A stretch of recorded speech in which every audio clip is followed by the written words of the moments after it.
Hey YouTube, this is FireWizard23, and I welcome you to my Let's Play project that you've probably discerned from the title above, but in the interest of drama, I'm going to wait until later to formally say what it is.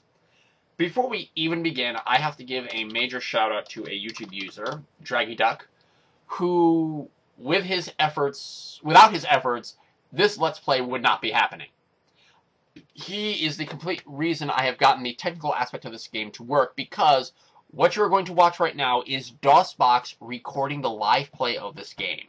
And I could not for years figure out how to make that work. I had to do Mystic Towers by recording it via Cam Studio, and DraggyDuck walked me through how to get DOSBox to do it. It was really tricky. I had to run this as administrator and do that, and I'm using Audacity to record, so I apologize if my voice is going to sound a little bit different. It's just Audacity has to record using a different setup than it usually would record for my normal Let's Plays, so that's why my voice is going to sound a little bit weird. So, without further ado, let's get the game booted up here. For those who want to learn how to make DOSBox do this is how it works. I already have a C drive that has most of the keeper files, so I'm mounting it into DOSBox. I'm going to tell DOSBox that I have a CD-ROM drive like this.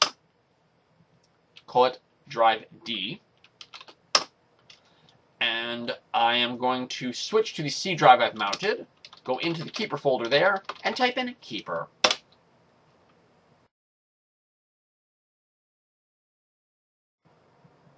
Let's watch the intro here. I'll try to keep my commentary fairly brief here. I'm hoping I've gotten my audio and this game balanced good, so you can hear the audio of the game just as well as you can hear me. I'd like you to hear me a little bit more than you hear the game, just so you hear my commentary. Bullfrog Productions. This is one of the last projects by Peter Molyneux before he left Bullfrog. And this is such an ingenious idea for a game. This ranks right up with probably one of my favorite games of all time. I know I did a top 10 video games list. Maybe this game should have been on it, looking back at it. I think I only counted console games during my top 10 list, so I don't think maybe that list was a little bit unfair. Maybe I'll redo it at some point. This game is so much fun. I spent hours playing. I don't know, why did I get this game? I do not remember where I found this game. I must have found it like a bargain bin or something. Unlike Witch Haven that I got as an Easter present, I don't remember what holiday I got this for. Oh no, the trolls. No. This game's a little bloody, a little gory. If you're a little kid, break the rules and watch it. The only thing I'll say that's kind of a bummer about this game is trying to find a proper disc of it, because you do need a disc to make this game work, or at least something that acts as a disc. Because actually trying to find an original copy of this game is actually really hard, and I thankfully have one. Vile Demon! Oh, you're doomed! Vile Demons have high endurance. Uh-oh, someone's back there. Horned Reaper! I do not like the Horned Reaper as a monster. If I ever get one, I'll probably be tossing it. Bats! Welcome to Let's Play Dungeon Keeper. Huzzah!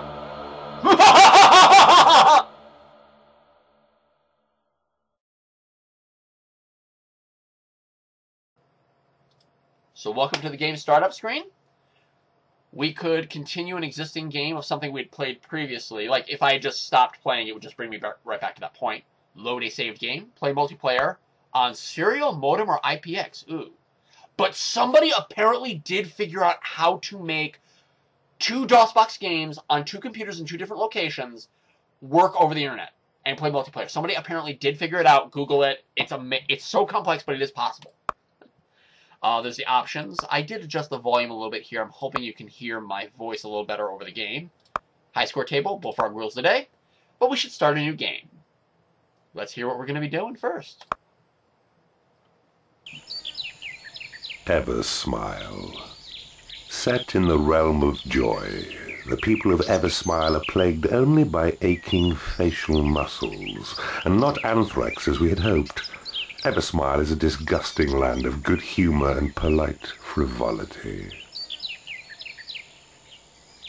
As we look down from the Tower of Evil, we have this little red flag here indicating where EverSmile is. You notice all around we have different towns, and I can move the camera up and to the right and look around and down and stuff. It's going to slow down for me, so I'm not going to talk just so you can see it. Because it'll slow down for me, but it's not going to for you. So I'll do that in a sec here. Got a castle up there. Some lower kingdoms down here. So that's kind of what our world looks like.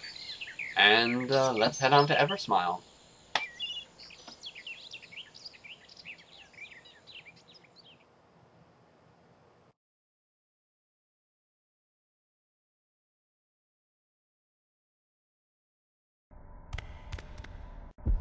Okay, what you're seeing right before you is the dungeon heart. If this is destroyed, I lose. Very simple. So, the game's going to start us out with a treasure room. It's throwing us messages here. You can left click to read them, but I'm just going to explain things in the interest of brevity. First thing you want to do is claim this portal. That way we can start getting creatures right away. My imps,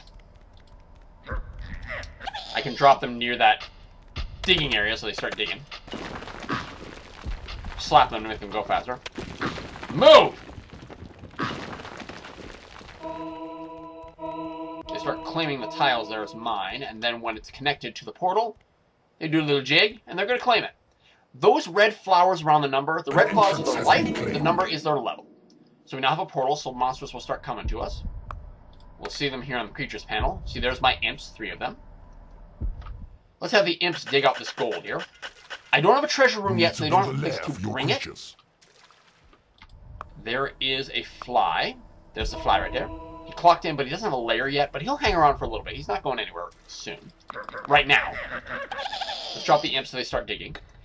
Since there is no treasure room, they don't have a place to bring it to yet, so they're just going to dig it out. They'll carry as much as they can with them, but they're just going to dig it out. Which is actually, I think, a much faster way to dig gold, and it is. So they're telling me treasure room needed. That's okay. Pick up the fly, hold him by his wing. Hold your horses, and let him go. You need to build a lair. Move it, all 3 of you! You have tunneled into Faster! a new area. Ooh, they found a new area, this little water area.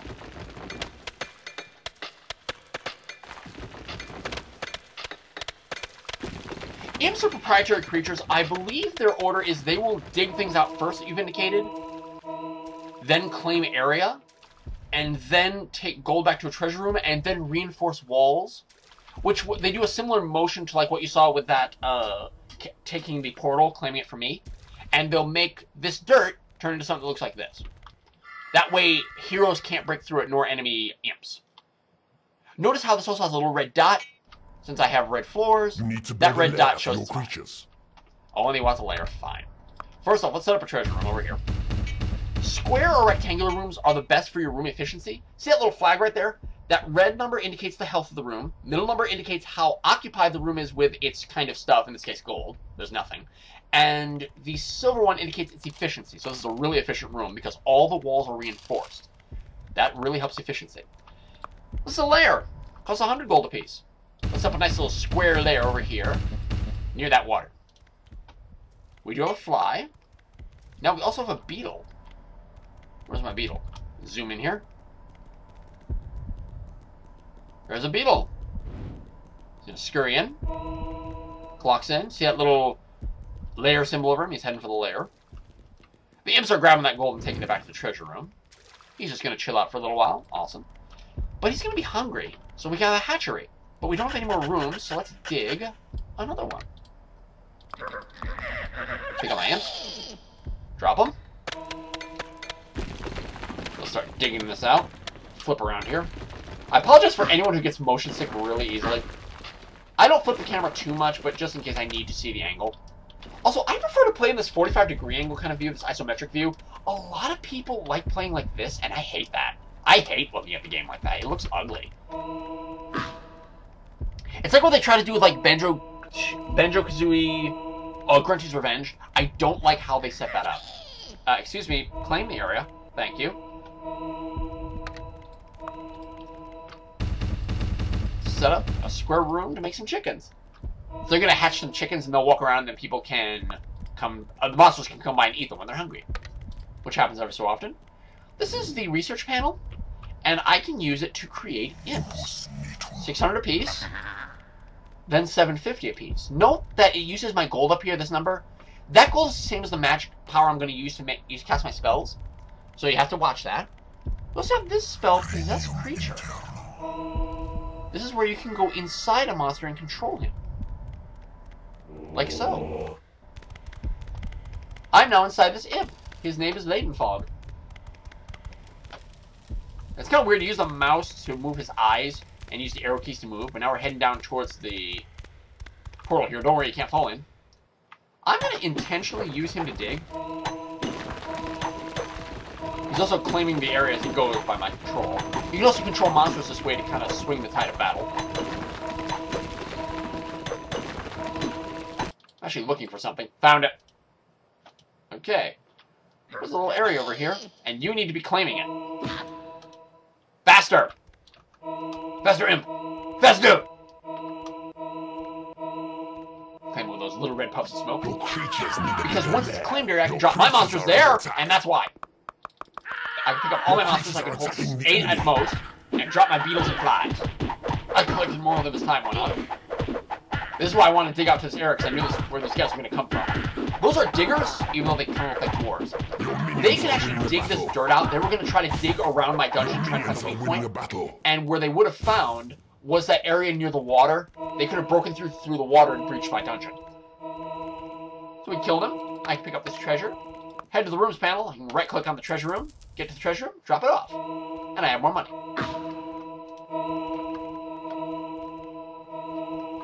Having lots and lots of imps is really, really good in this game. Do not underestimate the ability to have a lot of imps. We can't do anything with those bodies yet, but we are going to have something we can do with them a little later. Beware, the Lord of the Land approaches. In the name of all that is good, we shall defeat you. And here's my final opponent, the Lord of the Land. You can always tell by this guy who has the armor. Pick up my monsters, and swarm him. They weren't too worn out by the tunnelers. Notice how this guy's actually pretty strong. He's taking off a flower petal every attack when he hits him. But it's 6-on-1. I think these are some petals too. He's going to be level 1, by the way. Sometimes he's going to be pretty tough. So don't think for a second this guy's always going to be a pushover. Sometimes he brings help. Also, these levels are sometimes a little bigger. Your creatures are falling in battle. Your creatures are attacking the enemy. Your minions are winning a battle. You have conquered this realm. Notice the completely overdone explosion of blood on this guy. Okay, you're dead. We get the point. And we have one. Let's take this back to the treasure room. Treasure! Yay! Success. The land is yours. Press space to the next realm. Just want to demonstrate a couple things real quick. That's the magic panel. Like I said, we'll have more spells later. This is the workshop panel. This is where we can use items that we've built in the workshop. We don't have a workshop yet. The creatures panel shows the imps, the flies, and the beetles we have. If I click this, I will automatically get the most experienced creature. Like, for example, my flies are both level 1, so I'll get either fly. If I hold the shift button and then click it, I will get the least experienced creature of that group. I can also click these numbers directly, either the people who are idle, the ones who are working, or the ones who are fighting, and grab those ones specifically. Also, this number up here, we have the, let's see, we got the options panel you can open up. You also use the escape button to get that. This operates something that lets the game play for you. I don't recommend that. This is zoom in, zoom out on this little map. Here's the big map. This is the entire world of EverSmile, but there's literally nothing else. We're completely down the level. There's nothing else in this world. So let's hit space.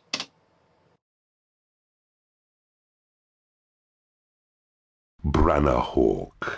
War and anthrax have taken to this land like fleas to a rat.